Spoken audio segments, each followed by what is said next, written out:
के supreme leader Ayatollah खामनई को assassinate कर दिया गया है। डोनाल्ड ट्रंप ने और नेतन्याहू ने यह दावा किया था उनकी असैसिनेशन का कि उन्हें शहीद कर दिया गया है, लेकिन कोई तस्दीक या तरदीद ईरान से नहीं आ रही थी।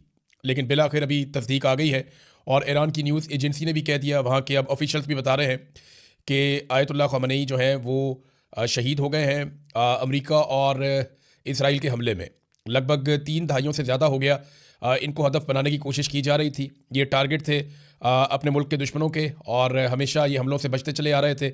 लेकिन अब आयतुल्लाह खामनई नहीं रहे। उनकी जो आखिरी पोस्ट है वो बड़ी पावरफुल थी और उसमें उन्होंने बनाम नामे हैदर ये उस पर लिखा था और एक तलवार है गोल्डन कलर की और अल-जुल्फ़िकार है वो हज़रत अली रज़ी अल्लाह तआला अन्हु से मंसूब तलवार और उसके साथ मिसाइल्स हैं ईरान के जो बरस रहे हैं और बड़ी पावरफुल पिक्चर थी। और उसके साथ उन्होंने जो शेर लिखा उसका उर्दू में तर्जुमा ये है कि फ़िरौन से कह दो मूसा दरियाए नील पर आ रहे हैं और अली अपनी जुल्फ़िकार के साथ इसराइल आ रहे हैं। ये जनाब उस शेर का मतलब था। तो ये एक बहुत बड़ी डेवलपमेंट है और यानी इस खित्ते के अंदर सबसे पुराना इक़्तिदार, सबसे ज़्यादा अरसे तक इक़्तिदार में रहने वाली शख्सियत हैं और इनका बड़ा असर रसूख था ईरान में, पूरे रीजन में। और ये खबर ये इतनी जल्दी डिफ्यूज़ नहीं होगी, इसके बड़े असरात होंगे ना सिर्फ ईरान के अंदर बल्कि पाकिस्तान समेत पूरे खित्ते में इसके असरात होंगे। आप बहुत बड़े बड़े इज्तिमा देखेंगे, बहुत बड़े बड़े मुज़ाहरे देखेंगे, ना सिर्फ ईरान के अंदर, इराक़ के अंदर, बाकी ममालिक के अंदर, यमन के अंदर, आपको पाकिस्तान के अंदर बहुत बड़े बड़े मुज़ाहरे होते हुए दिखाई देंगे। दुनिया भर के मुल्कों में होगा। और ये क्योंकि एक रूहानी लीडर थे और ईरान को ये कंट्रोल करते थे और पूरा निज़ाम जो है वो इनके ज़रिए से चलता था और इनका एक अपना खुदकार तरीका भी है कि जानशीन कैसे मुकर्रर हो जाता है अगर कोई सुप्रीम लीडर ना रहे, उनका इंतकाल हो जाए, उनकी शहादत हो जाए।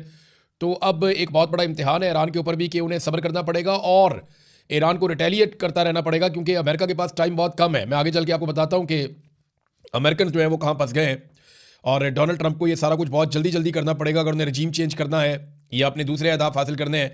इन अहदाफ के बारे में हम आगे चलकर बात करते हैं। लेकिन अब जो है वो ये तस्दीक हो चुकी है आयतुल्लाह खामनई की शहादत की और ये तस्दीक की गई है।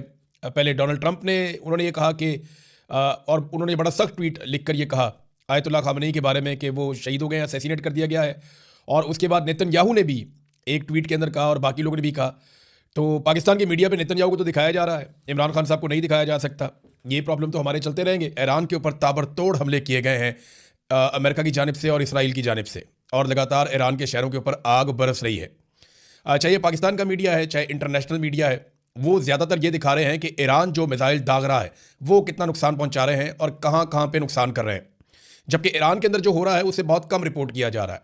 यानी ज़्यादा मिसाइल और तबाही ईरान के अंदर हुई है, ज़्यादा एयर स्ट्राइक्स जो है वो ईरान के ऊपर हुई हैं। ईरान के पास तो एयरफोर्स भी नहीं है, तो बहुत बड़े पैमाने पर ईरान के ऊपर अटैक्स हुए हैं, लेकिन वो अटैक उस तरह से रिपोर्ट नहीं हुए।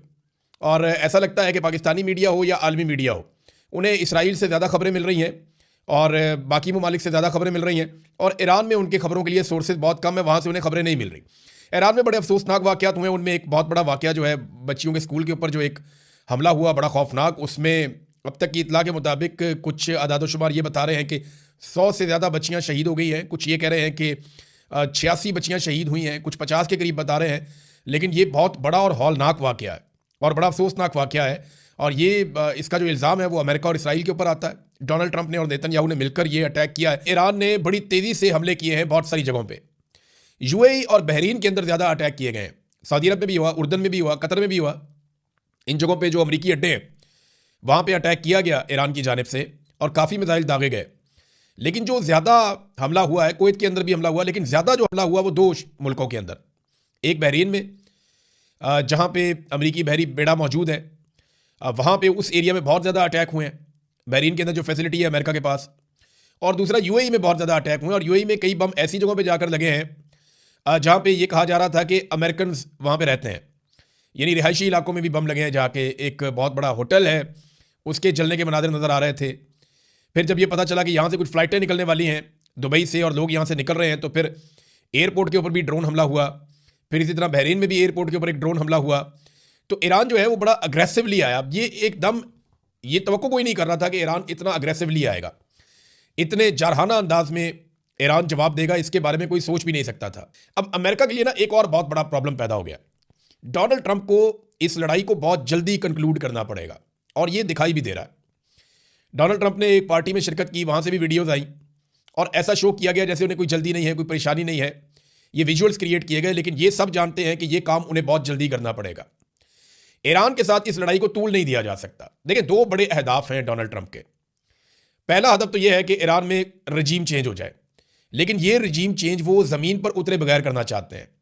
यानी अगर ईरान की सरजमीन पे कोई फ़ौजी बाहर से आएंगे तो ईरान की सारी जो अवाम है वही फ़ौज बन जाएगी, वो एक बहुत बड़ी मुसीबत बन जाएंगे और एक ऐसी दलदल में आने वाली फ़ौज फंस जाएगी जिससे वो कई दहाइयों तक नहीं निकलेगी या कई सालों तक नहीं निकलेगी। लिहाजा वो ज़मीन पर उतरे बगैर ईरान के अंदर रजीम चेंज करना चाहते हैं। क्या रज़ा पहलवी या उनके लोग इतने मकबूल हैं ईरान के अंदर? तो उसका जवाब है कि नहीं। चले, अगर आप ये भी कहें कि आयतुल्लाह ख़मीनी के या उनका जो इक़्तिदार है उसके लोग बहुत सारे मुखालिफ हैं या उन्हें पसंद नहीं करते, तो दूसरी तरफ जो अमेरिकन के लोग हैं या जो इसराइल के करीबी लोग हैं, रज़ा पहलवी वगैरह जो है, उनकी भी कोई इतनी बड़ी फॉलोइंग नहीं है ईरान के अंदर।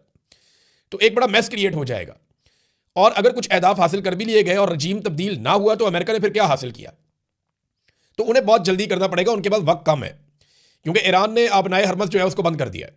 यहाँ से दुनिया का 20% पेट्रोल जाता है और ये एक बहुत बड़ा झटका लगेगा पूरी दुनिया को। दूसरा, ईरान ने जिस किस्म का अटैक किया है मिडल ईस्ट के अंदर मुख्तलिफ ममालिक पे, यानी यूएई की मार्केट बहुत बुरी तरह मुतासर होगी। यूएई का जो सारा कारोबार है जिसपे वो बहुत पैसा बनाते हैं वो टूरिज्म का है और उनका रियल स्टेट का कारोबार है। ये अब कीमतें एकदम नीचे गिरेंगी। मंडे को अमेरिका में जब मार्केट खुलेगी और जब दोबारा पूरी दुनिया बैठेगी, शेयर ऊपर नीचे होंगे, तो पता चलेगा कि दुनिया कहाँ खड़ी है, स्टॉक मार्केट कहाँ खड़ी है। ये आपको पता चलेगा मंडे को, और इसको मसनूई तौर पे कंट्रोल करना बहुत मुश्किल होगा। ये अमेरिका की मार्केट है, तो अब मंडे वाले दिन ये पता चलेगा। आलमी सतह पे तेल की कीमतें कहाँ पे जाएंगी ये भी आपको पता चलेगा। तो इसको जल्दी कंक्लूड करना है अमेरिका ने। उसको बहुत प्रॉब्लम है कि ये रजीम चेंज अगर करना है तो ये चंद दिन के अंदर अंदर उन्हें करना है। ज़्यादा टाइम उनके पास नहीं है, ज़्यादा टाइम लगेगा तो बाकी ममालिक बीच में आएंगे। रशिया और चाइना पहले स्टेटमेंट दे चुके हैं, पाकिस्तान ने स्टेटमेंट दिया, लेकिन गोल बोल दिया, आगे चल के आपको मैं बताता हूँ। तो अमेरिका को फौरी तौर पर करना पड़ेगा जो भी करना है, वो उसमें ज़्यादा टाइम लगा नहीं सकता। तो उनको जल्दी अपने अहदाफ हासिल करने और वो दिखाई नहीं दे रहा। ईरान को सिर्फ सब्र करना है और रिटेलिएट करते रहना है।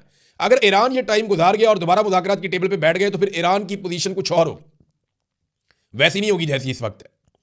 इनकी पोजीशन फिर बदल जाएगी, क्योंकि जंग के बाद जो है सूरत कुछ और होती है, फिर बहुत सारे और फरीकैन भी बीच में बैठ जाते हैं।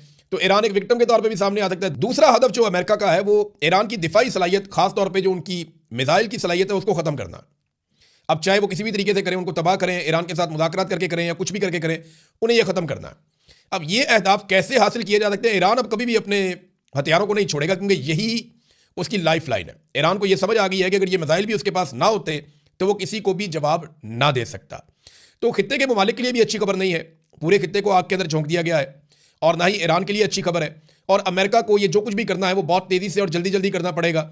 और जंग के अंदर आपको पता है सही खबरें आ नहीं रही होती, तो हम कोई भी बात जो आपको करेंगे, खासतौर पर बड़े वाक़यात के हवाले से, बड़ी शख्सियात के हवाले से, उनकी तस्दीक जब तक सरकारी सतह पर नहीं होगी तब तक आप कुछ नहीं कह सकते। यानी अगर ईरान के अंदर कोई बहुत बड़ी शख्सियत शहीद हो गई है तो फिर ईरान उसकी कन्फर्मेशन करेगा तो आपको पता चलेगा, और ईरान इतनी जल्दी करेगा नहीं। वो जब तक के मुतबादिल बंदोबस्त नहीं करेगा तब तक वो कोई कन्फर्मेशन नहीं देगा, ऐसा दिखाई देता है। दूसरी बात यह है कि आयतुल्लाह ख़मीनी के कुछ अजीज़, उनके एक बेटे के बारे में इत्तला आई, उनकी बहू के बारे में इत्तला आई, उनके एक दामाद के बारे में इत्तला आई कि वो शहीद हो गए, और जब कंपाउंड के ऊपर अटैक किया गया इसराइल और अमेरिका की जानिब से। नाज़रीन, थोड़ा सा पाकिस्तान की जानिब आएँ तो पाकिस्तानी वज़ीर-ए-आज़म ने कुछ ट्वीट्स किए हैं। उन्होंने बताया कि उनकी बात हुई अमीर कतर से, सऊदी अरब के वली अहद मोहम्मद बिन सलमान साहब से, शेख मोहम्मद बिन ज़ैद अल नहयान यूएई के जो सरबराह हैं, हुक्मरान हैं, उनसे भी बात हुई है। तो शहबाज शरीफ साहब ने इनका नाम लिया, इनसे बात की, लेकिन ईरान के हुक्मरानों से शहबाज शरीफ साहब ने बात नहीं की। नंबर एक। नंबर दो, एक और चीज़ बड़ी इंपॉर्टेंट है कि शहबाज शरीफ साहब ने कहीं पे भी अमेरिका का नाम नहीं लिया।